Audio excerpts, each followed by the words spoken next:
kapuso atong makauban si Ma'am Cez nga usa ka deboto ni Senyor Santo Niño. Ug sayron ta ang istorya kung paunsa siya nahimong deboto ug ang mga kaayuhan sa iyang pagtuo. Ma'am Cez, good morning ug welcome sa At Home with the GMA Original TV. Kamusta? Good morning and Viva Pit Senyor! Very festive ang atong morning! Ma'am Cez, pila na ba kakatuig nga deboto ni Senyor Santo Niño? Nagsugod ko sa akong deboto kang Senior Santo Niño tuig 2017. Kundiin, nagato ko sa Cebu na unexpected kaayo. Kaya gusto lang ako magbisita sa Cebu. Pero wala man ko'y kwarta. Then, nagdool ko sa kong altar. Ano ko ka Senior Santo Niño. Senior Santo Niño, imuha man kong gipadamgo. Unsa ka ni sign ka ni mato kog Cebu nga wala man ko'y plite. Nga unsa ra may trabaho nako. Maunang nahibulong ko nga naay usa ka family gatherings. Then gi-invite ang among family with free na plite. Unya usa dito nga naa sa Cebu ang amuang occasion ng buhaton mautong naato ko sa Basilica. Kung dili na ko ma-explain ang akong feelings na granted jud siya. Nasayra namo ma'am nga adunay mga milagro ug kaayuhan ang nahitabo sa imong kinabuhi tungod sa imong pagkadeboto. Pwede ba nimo kini ma-share sa atong mga kapuso? Sa katunguna nga sa past years na nawala na akong kwintas 3 years. So nabalik siya sa akuha sa 3 years. Nahulog siya sa shrine then padulong sa lanang. So nag-uli na ako nga na-meet up ako ng tao. This time, naibago nga, milagong naitabo sa kuha, pagkahuman sa pandemic, nag-lose yun, sir, as in, nabagsak ang akong business.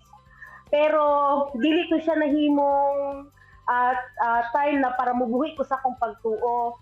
Ako ang nagisalig ang tanan kay ako.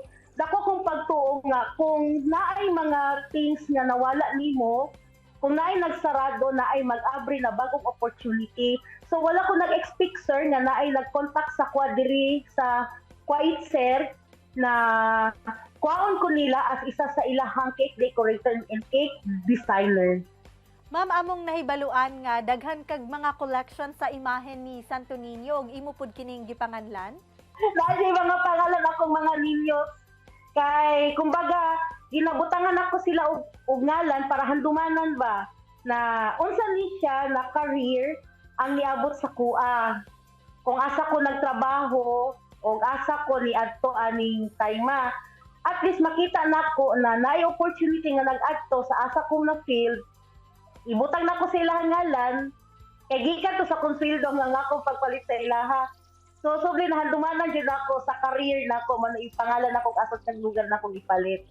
Matag kapistahan ni Senyor Santo Niño, unsa sab ang imong ginabuhat isip debosyon o hilabi pa karon nga anaa ka sa laing nasod?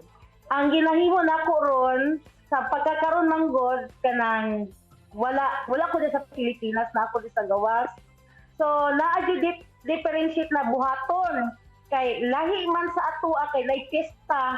Dire wa may pista dire apan naay Holy Family Cathedral diri sa Kuwait kundi naga-celebrate sila og sinulog or ati-atihan karong January 27. Pero ang gina-celebrate nila kung 15. So ang way sa ako ang pag-celebrate nagluto lang ni gamay diri nga igora sa mua nga magisod ko taghatag sa to mga friends kay lagyo man. So in the name sa pag-expression jud nako nga di na ko ma-express akong thank you God o sa mga blessings luyo sa mga problema kasakit nga niabot sa among family o sa ako maunan ako gyud ang isayaw, ako ang ihalat tanan.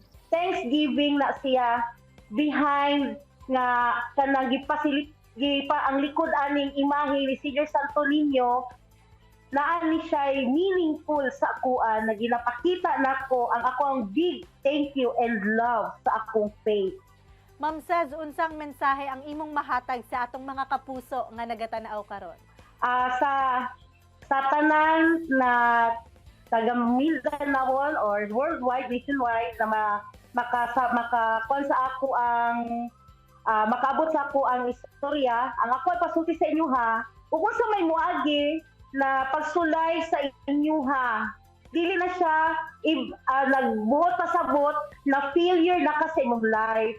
Dapat maging pasensyoso ta o maging humble, tanan, ihilak o ipasaka na to tanan ang atong pag-ampo, ihatag na to tanan ang atong kaguol, ang ang kasakit dito sa taas ato ang pag-ampo sa atong labang makagahom, ilabi na sa ngalan sa batang Jesus na ato ang iampo ug isalig nato ang tanan, di ta mubuhi sa atong pag-ampo luyo sa mga kaagi nato kay isa ka adlaw ang imong giampo o gipangayo labaw pa ang ihatag sa Ginoo para kanimo sa puso.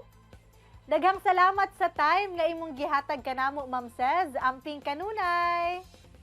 Salamat po. Tutok lang mga kapuso, kay mo balik pa ang At Home with the GMA Regional TV. Kini ang At Home with GMA Regional TV.